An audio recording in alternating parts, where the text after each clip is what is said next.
योऽसौ गुहायां निहितोऽस्य जन्तो तं सर्वगं सर्वतो दूरगं च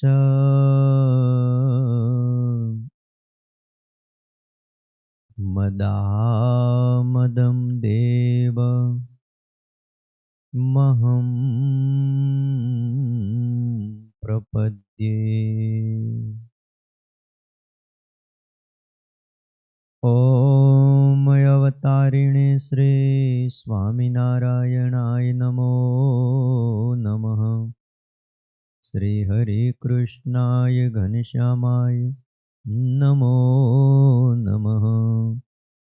एकाकी वनवासी ने कठिन तपकारिणे श्री नीलकंठ वर्णेन्द्राय नमो नमः। परात्पराय पुण्यश्रवण कीर्तनाय श्री सहजानंद स्वामिने श्री नारायण मुनये नमो नमः। बोलो श्री स्वामी नारायण भगवाननी। हरे कृष्ण महाराजनी। लक्ष्मी नारायण देवनी। राधारमण देवनी। गोपीनाथ जी महाराजनी। सिद्धेश्वर महादेवनी। विघ्न विनायक देव काष्ठभंजन देवनी जय।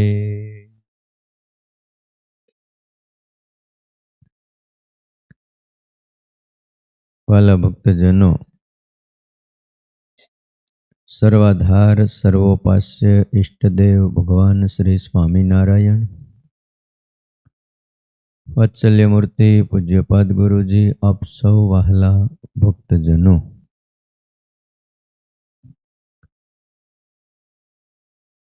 આજે તારીખ 27/12/2021 સોમવાર છે। ધનુર્માસના પવિત્ર દિવસો અને શિક્ષાપત્રી ભાષ્યની કથા ચાલે છે। અગાલિતમ ન પાતવ્યમ પાનીયમ ચ પયસ્તથા સ્નાનાદિનેવ કર્તવ્યમ સૂક્ષ્મ જંતુ મયાંબસા। સહજાનંદ સ્વામી સ્વામિનારાયણ ભગવાન એમણે લખેલો આ 30મો શ્લોક છે। શતાનંદ સ્વામી આ શ્લોકનો ભાવ સમજાવતા એમ કહે છે કે જળ હંમેશા ગાળીને પીવું, શુદ્ધ કરીને પીવું, ગાળ્યા વિનાનું જળ પીવું નહીં, કારણ કે એની અંદર અયોગ્ય વસ્તુઓ રહી હોય ને એ દૂર થઈ જાય, શરીરના આરોગ્યને હાનિ પહોંચાડે છે। દૂધની અંદર પણ જે બેક્ટેરિયા, જે કાંઈ અમુક અયોગ્ય વસ્તુ આવી જાય, શરીરની રૂવાટી ખરી હોય એ, તો એ શરીરના આરોગ્યને હાનિ પહોંચાડે છે। એટલે વસ્ત્રથી ગાળી અને પછી પીવું। અને દ્રષ્ટિપૂતમ ન્યસેત પાદ, પગ મૂકવો હોય તો પણ દ્રષ્ટિથી પવિત્ર કંઈ, અર્થાત ત્યાં પણ હિંસાનો દોષ આવે। પગ મૂકો ત્યાં જીવાણુ મરે, એટલે ત્યાં ધ્યાન રાખીને કરવું। અને જો જળ કે આ બધું ગાળીએ નહીં ને તો અપરાધ મોટો લાગે છે। એ બધી વાતો આપણે સાંભળી। અદ્રશ્ય બેક્ટેરિયા હોય છે જેને આપણે જોઈ નથી શકતા, પણ હોય છે, એ વાસ્તવિકતા છે। અને એ ઉદરની અંદર જાય એટલે સાવધાની રાખવા માટે કીધું છે। અને બીજી વાત મનુ મહારાજે એવી પણ કીધી કે ચર્મવારી ભવેત માંસમ માંસમ તોયમ અગાલિતમ. ચામડાનું જળ પીવું ચર્મવારી જળ કહેવાય. એનામાં માંસ ભક્ષણનો દોષ લાગે એમ ગાળ્યા વિનાનું પાણી પણ માંસ ભક્ષણનો દોષ લાગે છે. એક વખત ગાળેલું પાણી ક્યાં સુધી રે એનો પણ પાછો ભાષ્યમાં સતાનંદ સ્વામીએ વિવેક બતાવ્યો કે દ્વિપરાધા વધી. એક વખત ગાળેલું પાણી 6 કલાક સુધી ગાળેલું ગણાય અને 6 કલાક પછી ફરીવાર ગાળવું જોઈએ જો ખુલ્લું રહ્યું તો. હાવ એકદમ પેક કરી દો તો એનો બહુ બાદ નથી, પણ એકવાર ગાળી નાખ્યું એટલે એમ ન કહેવાય કે હવે આપણે ગાળાઈ ગયું. 6 કલાક સુધી ચાલે. 6 કલાક પછી પાછો ઉપયોગ કરવો હોય, હાંડામાં તપેલામાં ગામડાઓમાં પાણી ભરી રાખતા હતા. એટલે બહારથી વળી પાછા એ 6 કલાકમાં બેક્ટેરિયા આવી જાય. એર ટાઈટ કરવું પડે, પણ એ તો કઈ શક્ય છે નહીં. એટલે સ્વામી એમ કહે છે કે 6 કલાક પછી એને ગાળવું પડે છે. સવારે ગાળેલું પાણી બપોરે ગાળવું જોઈએ, કહેવાનો ભાવ એવો છે. અને બપોરે ગાળેલું પાણી સાંજે ગાળવું જોઈએ. દૂધ પણ ગાળ્યા વિના પીવું નહીં, કારણ કે એમાં પણ ઘણા ગાયોના રોમાટી આદિનો સંભવ છે. કચરો આવે એટલે એ વાત કરતા કરતા એ પણ વાત કરી કે જે જળની અંદર સૂક્ષ્મ એવા જંતુઓ હોય, ત્યાં હાથ અને પગ ધોવાથી, વસ્ત્રો ધોવાથી, પાત્રો માંજવાથી સૂક્ષ્મ એવા જંતુઓનો નાશ થતો હોય તો એ શુદ્ધિ તો એક બાજુ રહી પણ અશુદ્ધિ થાય. માટે ભગવાનના ભક્તોએ એમાં સ્નાન ન કરવું, કારણ કે અહિંસા એ પરમ ધર્મ છે. જે પુરુષને અહિંસા ધર્મ રહેતો નથી ને એ હિંસામય બની જાય છે. પછી કોઈ પણ વ્યક્તિ હોય. આટલો વિવેક બતાવ્યો શાસ્ત્રમાં. આપણા સત્સંગમાં વાલા ભક્તજનો એવા કેટલાય ભક્તો થયા છે કે જેણે દ્રઢતાપૂર્વક ધર્મ પાળ્યો છે. એ કોઈ પણ જ્ઞાતિમાં જન્મો હોય પણ નિયમ ધર્મ સાર ધાર પાળતા હતા. લીમલી ગામના સગરામાને કોણ નથી ઓળખતા? નામ બહુ પ્રસિદ્ધ છે. એકવાર શિવરામ ભટ્ટની હારે એક જ રસ્તે જાતા હતા. એક બાજુ સગરામો, એક બાજુ શિવરામ. વિપ્ર, એક વિપ્ર છે અને બીજા ક્ષુદ્ર છે, પણ હાલ્યા જાય છે. વચ્ચે જતા એક જ ગામના છે. તરસ લાગી, બેયને લાગી. નદીનો પટ હતો, બીજે ક્યાંય પાણી લેવા જવાનું હતું નહીં. નદીના પટમાં વીરડો ગાળ્યો અને પાણી નીકળ્યું. છોકરા વીરડો જોયો? વીરડો નહીં ને, ખાડો, પાણી નીકળે. નદીનો પટ હોય ને કાંઠો, ત્યાં છાલ્યું લઈને આમ ખાડો કરો ને એટલે શું નીકળે? પાણી નીકળે. આને વીરડો ગાળ્યો કહેવાય. તમારા ગામમાં નદી હોય ને તો ગાળજો. આ પ્રેક્ટિકલ નોલેજ લેવું પડે. નદીઓ હુકાઈ ગઈ, માણાય હુકાઈ ગયા છે. કોને ભરવા જવું છે પાણી? માથે હેલ લઈને હવે કોણ પાણી ભરવા જાય? તો એટલે વીરડો ગાળ્યો. શિવરામ ભટ્ટે પાણી નથી પીધું. સગરામો હારે હતો, એને લોટો કાઢ્યો, ઉટક્યો. ત્યાંથી રેતી લઈને ઉટક્યો એકવાર, પછી વીછળ્યો, પછી ગાળેલા પાણીથી પાછો ધોયો, પછી પાછું ઉપર ગૌણું મૂક્યું અને પાણી ભર્યું. લોટો તૈયાર થઈ ગયો એટલે એક બાજુ બેઠા, આંખો બંધ કરીને માનસી પૂજામાં ભગવાનને પાણી ધરાવ્યું અને પાણી ધરાવ્યા પછી સગરામે પીધું. શિવરામ ભટ્ટ જોઈ રહ્યા, એને તો સીધે સીધું વીરડામાંથી ઉપાડ્યું. ક્યાં બ્રાહ્મણ અને ક્યાં ક્ષુદ્ર? તમે વિચાર કરો. સ્વામિનારાયણ ભગવાનનો જોગ થયો, એના સાધુનો જોગ થયો અને શિવરામ આનું આખું સગરામનું આખું જીવન બદલાઈ ગયું. એક સમય એવો હતો કે રાજાને કૂતરા પકડીને આપતા હતા, લીંબડીના રાજાને કૂતરા પાળે અને તૈયાર થઈ જાય, પઢાવી દે, પછી રાજ દરબારમાં આપવા જવાનું. અને જે વખતે રાજ દરબારમાં આપવા માટે જાય ત્યારે ડેલીની બહાર એને ઊભો રાખે, રાજમહેલના બહાર, અને ત્યાંથી એના માણસો એ કૂતરાને લઈ જાય રાજ દરબારમાં, અને એના જે દામ થતા હોય એ બારોબાર આપી દેતા. હરિભગત થયો સગ્રામ, પછી કૂતરા પાળવાનું બંધ કર્યું. આજે માણસો કૂતરા પાળે છે, મા બાપ ન પાળે. કાંઈક તો પાળવું જોઈએ ને. સગ્રામે કૂતરા પાળવાનું બંધ કર્યું અને 6 મહિના પસાર થઈ ગયા. રાજાને કંઈક જરૂર, શિકારી કૂતરા બધા. એટલે એના દિવાન પ્રધાનને વાત કરી કે હમણાં આપણો ઓલો સગ્રામો કેમ દેખાતો નથી અને કૂતરા આપવા આવતો નથી? તો મહારાજ, એ સત્સંગી થઈ ગયો છે. સત્સંગી તે આપણે ક્યાં ના પડી સત્સંગી થવું નહીં એમ? ભલે હરિભગત થઈ ગયો, સત્સંગી થઈ ગયો, પણ કૂતરા પાળીને આપણને આપી જાય, એનો ધંધો હાલે, આપણું કામ થાય, એનું કામ થાય. મહારાજ, હવે એણે આ ધંધો બંધ કરી દીધો છે. હવે કૂતરા નથી પકડતો. લા, એટલો બધો ફેરફાર થઈ ગયો. અને આ જ્ઞાતિમાં બોલાવો, સગ્રામને બોલાવો. સગ્રામને બોલાવ્યો તે દી રાજા બેઠા છે લીંબડીના, એની પાસે આગળ બેહાર્યો.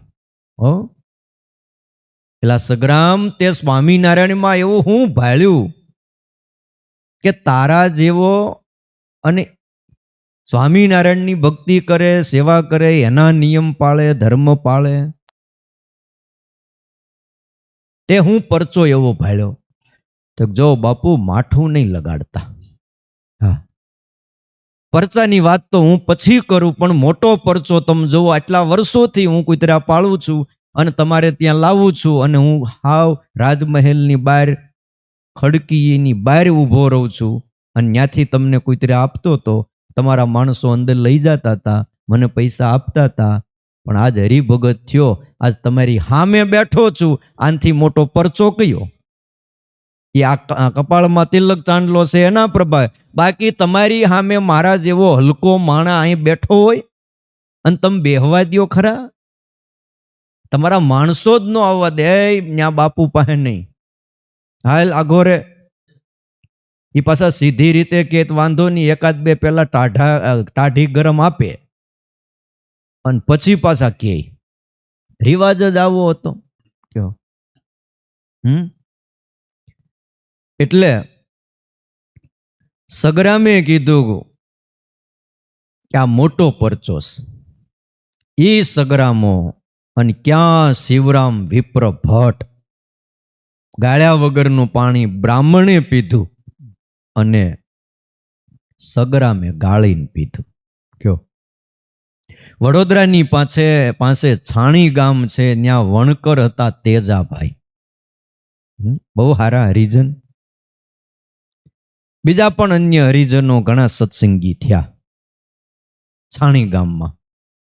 અને સ્વામિનારાયણ ભગવાન એકવાર વડોદરાથી છાણી ગામ પધાર્યા, ત્યારે હરિભક્તોએ સત્કાર કર્યો. ગામના આગેવાનોની જાહેરાતથી એ વખતે કોઈ પણ ઉચ્ચ વર્ણના લોકો આવ્યા નહીં.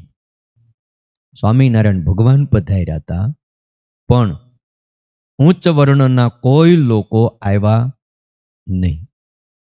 મહારાજ કે જાઓ, તમે આવ્યા ને, તેજાભાઈ આદિક વણકર હરિજનો બધા આવ્યા હતા, અને સ્વામિનારાયણ ભગવાને આશીર્વાદ દીધું, બ્રાહ્મણો જેવી પંડિતાઈ અને સદગુણો એ તમારા વંશમાં, તમારા કુળની અંદર આવશે. કે બ્રાહ્મણો શરમાઈ જાહે ને એવા શુદ્ધ વર્તન જાવ તમારા થાશે. કે આવા આશીર્વાદ દીધા.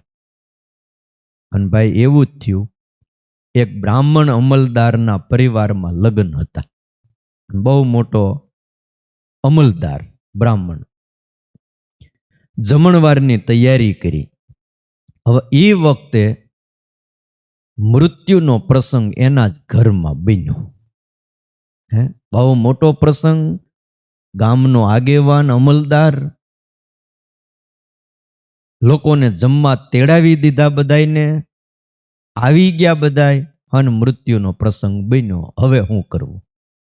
બ્રાહ્મણ કુળ એટલે લગ્ન મોકૂફ રાખવો પડ્યો. જાહેરાત કરવી પડી કે ભાઈ આપણો પ્રસંગ મોકૂફ રહેશે, કારણ કે આ પ્રસંગે જ કંઈ જમાડાય નહીં.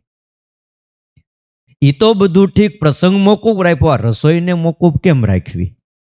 રસોઈ બની ગઈ હતી, બધી રસોઈ તૈયાર થઈ ગઈ. લાડુ, શાક, દાળ, ભાત, ભજીયા બધું તૈયાર છે. હવે હજારો માણાની રસોઈ. એટલે અમલદારે તેજાભાઈને બોલાવ્યા કે આપણે હરિજન છે ને તેજાભાઈ છાણી ગામના, એને બોલાવો. એટલે તેજાભાઈ આવ્યા. કીધું, તેજાભાઈ આ રસોઈ બધી તમારે લઈ જવાની છે ને તમારી નાતને જમાડી દો કે. ત્યારે તેજાભાઈએ ના પાડી. તમે જુઓ, અમલદાર બ્રાહ્મણ છે અને તેજાભાઈ હરિજન છે. તેજાભાઈએ ના પાડી કે અમે સ્વામિનારાયણના ભગત છીએ, સ્વામિનારાયણના આશ્રિત છીએ, શિક્ષાપત્રીની આજ્ઞા પાળીએ છીએ, અને તમારી રસોઈ ગાળ્યા ચાળ્યા વગરની હોય. તમે ન તેલ ગાળ્યું હોય, ન ઘી ગાળ્યું હોય, ન પાણી ગાળ્યું હોય, અને જે લોટ આવે છે એ તમે કોઈ ચાળ્યો ન હોય. ચાળવાથી લોટની શુદ્ધિ થાય, ગાળવાથી પાણીની શુદ્ધિ થાય, દાન દેવાથી દ્રવ્યની શુદ્ધિ થાય, સ્નાનથી શરીરની શુદ્ધિ થાય, અને અધ્યાત્મથી આત્માની શુદ્ધિ થાય છે. જો, અને અમુક વસ્તુ પદાર્થની કાળે કરીને ભૂમિની શુદ્ધિ થાય. આમ બધી શુદ્ધિ બતાવી છે. તમે કાંઈ પાણી ગાળો નહીં, તેલ ગાળો નહીં, આ ચાળો નહીં, અને પાછી શુદ્ધિ પણ હોય નહીં. નાવું ધોવું તો પાછું એ સવારે નાયા પછી કઈ નાવાનું આવે નહીં, અમારે 2-3 વાર નાવું પડે. એટલે ભાઈ તું હરિજન અને તારે 2 વાર નાવું પડે, તો ભાઈ નાવું પડે, અમારે રસોઈ નહીં હાલે. તે બોલો, ના પાડી દીધી. ત્યારે અમલદારને થયું કે ઓહો હો, અહો ભાવ થયા વિના રે. કયો ભગવાનના ભક્તોએ આવા પ્રસંગોમાંથી સમજવું, ગાળ્યા વિનાનું પદાર્થ એને ગ્રહણ ન કરવું. એક આટલું જ નિયમ લઈને તો ઘણું બહારનું ખાવાનું બંધ થઈ જાય. ત્યાં કોણ ગાળીને તમારા મઠ બનાવે? એ કોણ કરે? આ પાણીપુરીમાં પાણી ગાળતા હશે મને લાગે. કેમ લાગે? નહીં, કારણ કે આવડું મોટું માટલું ભર્યું હોય, ગાળીને જ ભર્યું હોય ને. બોલ, ક્યારેક ક્યારેક તો એવી વાતો આવે, આપણે આમ માનીએ ને સાંભળીએ ને તો આપણે એમ થાય કે ઓહો હો. સંડાસ જવાના ડબલા જ્યાં ભરતા હોય ત્યાં પાણીપુરીનું માટલું ભરતા હોય. તમે વિચાર તો કરો. પાછા ઈ ડબલેથી. હવે જ્યાં આપણે માણસો અડતા નહીં, આમ છેટું રાખતા ગામડામાં ડબલું, હવે ઈ ડબલાથી પાછું આ પાણીપુરીનું માટલું ભરે. એટલે તમને પાણીપુરી મીઠી લાગે, અમથી થોડી લાગે. એટલે આ બહુ હારી. હું માણસને પાણીમાં હું પેટ ભરાય, પણ ઓલો શું કહેવાય, તમ થતું હોય, નાખ્યું હોય અંદર એસિડના ટીપા નાખે. તમે માનો નહીં. પૈસા કમાવા માટે માણા ગમે એની જિંદગીની હારે ખેલવા પણ તૈયાર છે.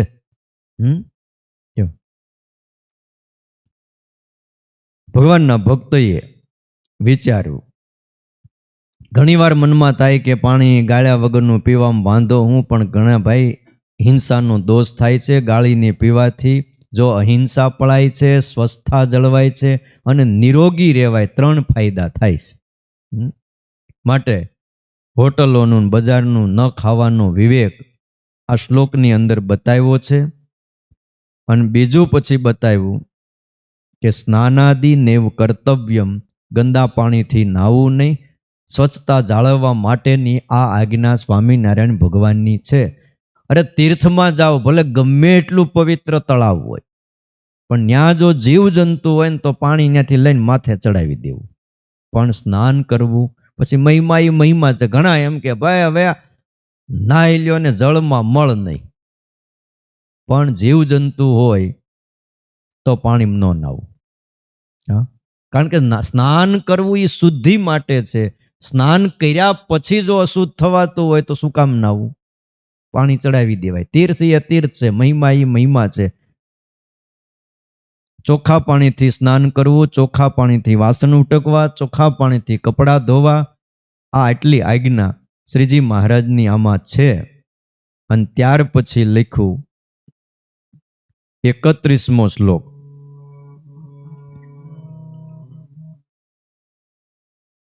યદૌષધમ ચ સૂર્યા સંપૃક્તમ પલલેન વા અજ્ઞાતવૃત વૈદેન દત્તમ ચાદ્યમ ન તત ક્વચિત દત્તમ ચાદ્યમ ન તત ક્વચિત. આ આજ્ઞા શ્રીજી મહારાજે કરી. યદૌષધમ ચ સૂર્યા સંપૃક્તમ પલલેનવા. જે ઔષધ દારૂ અને માંસ તેણે યુક્ત હોય. સુરા એટલે દારૂ થાય અને પલલ એટલે માંસ થાય. જે ઔષધની અંદર દારૂ અને માંસ યુક્ત હોય એ ઔષધ ખાવું નહીં. વળી અજ્ઞાત વૃત્ત વૈદેન, જે વૈદનું આચરણ ન જાણતા હોય એવા વૈદે આપ્યું જે ઔષધ તે પણ ક્યારેય ખાવું નહીં. કેટલી વાત કરી? 2 વાત કરી. એક તો ઔષધ ન ખાવું, મુખ્ય વાત એની છે, પણ એ ઔષધને 2 વાત લખી કે દારૂ અને માંસનું મિશ્રણ હોય એવું ઔષધ ન ખાવું. બીજી વાત, જે વૈદનું આપણે આચરણ જાણતા નથી એવા ડોક્ટરે આપેલી દવા એ પણ ખાવી નહીં. દારૂ માંસ મિશ્રિત ઔષધનો અહીંયા નિષેધ છે. ઔષધ એ ઔષધ છે.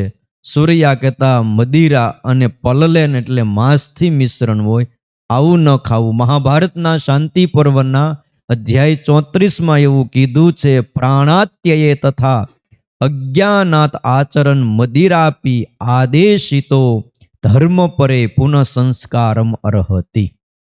ધર્મ પર વૈદ્યોએ આદેશ આપ્યો હોય એમ જ અજ્ઞાનથી અને પ્રાણાંત આપતકાળ આવે એવો સમય આવે પણ જો દારૂ પીવાઈ જાય તો ફરીથી એણે વૈદિક સંસ્કાર કરવા પડે. 16 સંસ્કારો હોય છે જીવનમાં. અંત્યેષ્ટિ સંસ્કાર છેલ્લે હોય છે, પણ એ પહેલા 15 સંસ્કારો હોય છે. જન્મથી લઈ જન્મનો સંસ્કાર હોય છે, પુંસવન સંસ્કારથી આરંભીને ત્યાં સુધીના બધા સંસ્કારો હોય છે. એકવાર દારૂ પીવાઈ જાય તો આ બધા સંસ્કાર કરવા પડે. એકવાર પીવાય તો જ. હા, લખ્યું એકવાર પીવે તો. ઓલી વાત નહોતી કરી, ઓલો બ્રાહ્મણને વ્યસન લાગી ગયું હતું દારૂનું. પછી સત્યનારાયણની કથા કરે, બીજી કથાઓ કરે, પણ કોઈ દી વાત ન કરે દારૂ ન પીવો એમ. વાત આવે ને તોય ટપી જાય અને શ્રોતાઓ પણ હારોહાર પછી પૂરું થાય એટલે બધા હારે પ્રસાદ લે પાછા. એમાં એક દી બહાર જવાનું થયું, તેના છોકરાને કીધું, બેટા તું આજ જરા કથા વાંચી આવજે. કાંઈ નહીં, લાવ બાપુજી હું વાંચી આવું. એ વાંચવા આવ્યો ને બરાબર આ બધી વાત આવીને એને વાત ઉપાડી. દારૂ તો પીવાય જ નહીં. દારૂ પીવે એને નરકના જીવડાઓ પણ ત્યાં દુઃખ દે છે અને યમપુરીમાં જવું પડે ને બહુ પાપ લાગે. અરે જે પશુનું ચામડામાંથી જોડા બનાવવાની એની ઉપર એકાદ ટીપું પડી જાય તો એ પશુ પણ નરકમાં જાય. આટલો અપરાધ લાગે. માટે કોઈએ ખબરદાર દારૂ પીધો છે દારૂ પીવો નહીં.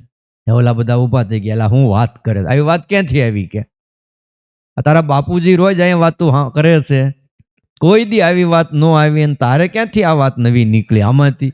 આમાં છે જ બધું. એટલે હે તો મરી ગયા. કેટલો પીધોસ? તે બીજે દી પછી એના બાપુજી આવ્યા કે છોકરો આવી વાત કરતો તો હું વાત કરી?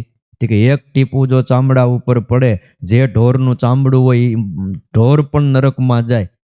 એક ટીપાની વાત કરી છે ને, ઘડે ઘડા પીવો એને કાંઈ ન થાય. કે આ ટીપું પડે ને એને તકલીફ છે બધી.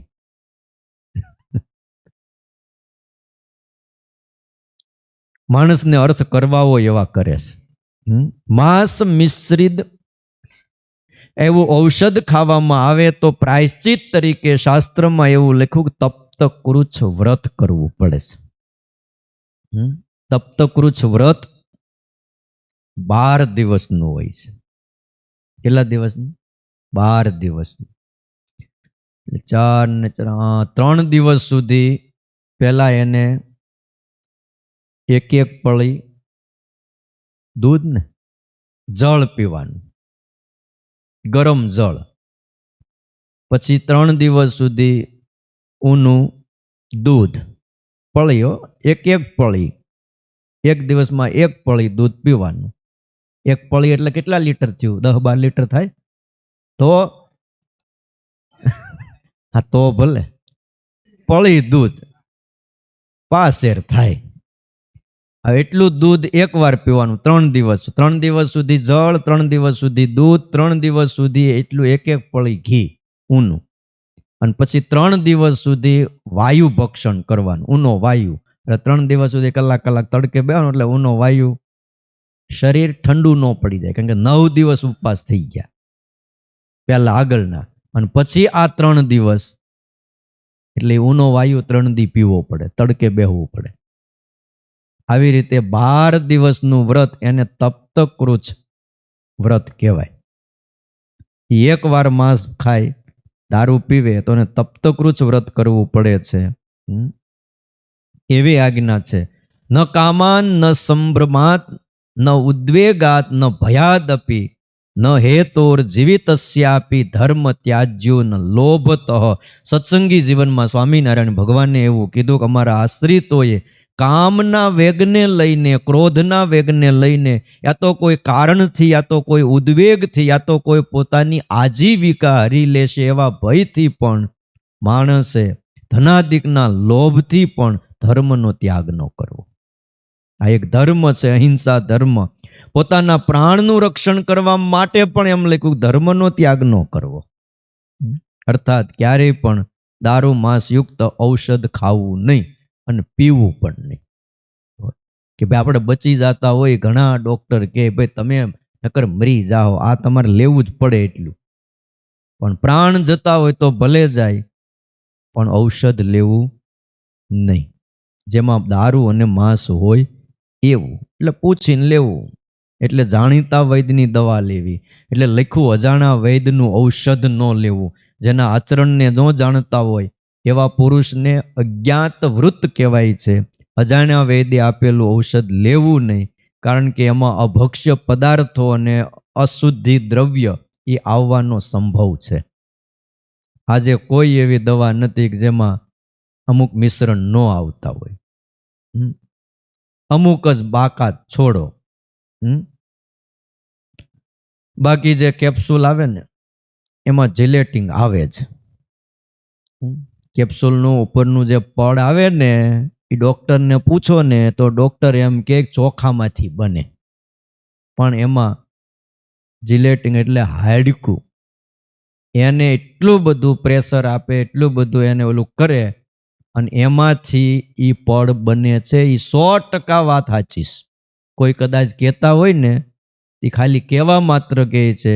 આપણા હરિભગતનો છોકરો વડોદરા ફેક્ટરીમાં છે, પરાગ નામનો ચિમનભાઈનો છોકરો.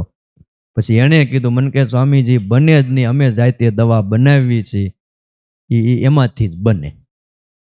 નામ આપ્યું હોય જિલેટિન, એટલે ખબર ન પડે શું હોય છે આ. એમાંથી એટલું કાઢીને ઝીણું કરી પછી ચોખા થોડાક મિશ્રણ કરતા હોય, પણ આવે તો છે જ અંદર, રીતસર આવે છે. હવે એ ખાઈ એટલે કયો દોષ લાગે? એટલે કેપ્સ્યુલ લેવાનું થાય ને એ ઉપરના પડ કાઢી નાખવા, પાવડર લઈ લો, બીજું શું કરવું?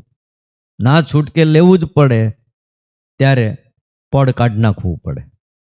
અંદરથી જે ઔષધ હોય પ્રવાહી પાવડર થોડો કડવો બહુ લાગે એટલે આ ઉપર આ કર્યું હોય.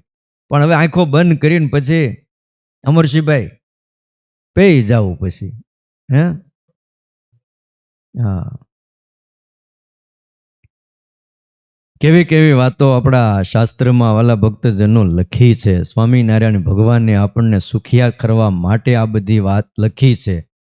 ઘણીવાર મનમાં એમ થાય પોતાના શરીરને સ્વસ્થ રાખવું, નિરોગી રાખવું જરૂરી છે.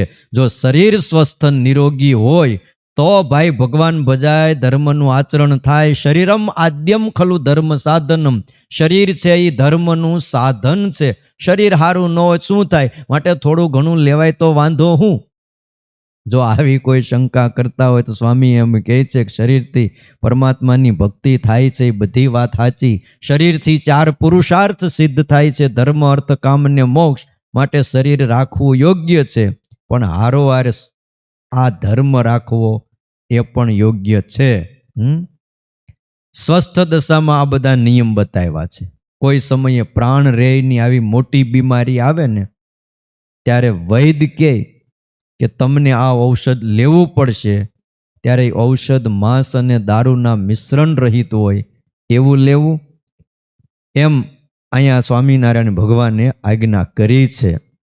આવી કેટલી વાતો છે. દવાની અંદર શું આવે ખબર? જો એક તો આલ્કોહોલ આવે છે. નામ આલ્કોહોલ આપ્યું લગભગ પ્રજાને ખબર પડે નહીં. બીજી વાત, કોડ લીવર ઓઇલ આવે છે. આ બધા માછલીનું તેલ ઘણી દવાઓમાં વપરાય છે. બોલો, ઘણી દવાઓમાં. એટલે એનો ના પાડી. રોગ એ ભગવત ઈચ્છા છે. રોગ આવે એ પોતાના કર્મ છે. ક્યાંક સંગ દોષે, ક્યાંક એવા વાતાવરણમાં, કોઈ વાયરસના યોગ્ય તમારા પ્રારબ્ધમાં ન હોય ને તો હવે આ કોરોનો ક્યાં આપણા પ્રારબ્ધમાં લખ્યો તો? પણ આવે તો શું કરો? એક ચેપી રોગ, અને એ કાળનું બળવાનપણું કહેવાય કે ત્યારે ભલભલા હારા હોય એને પણ પકડી લે. એટલે લખ્યું એના ટાળવા માટે ધર્મનો ત્યાગ ન કરવો. કારણ કે ભગવાને મૂકેલો લકે ને મોસલ હોય છે, પછી એને કોઈ ઉઠાડી નથી શકતા. ત્યાર પછીના શ્લોકમાં 32મા શ્લોકમાં લખ્યું,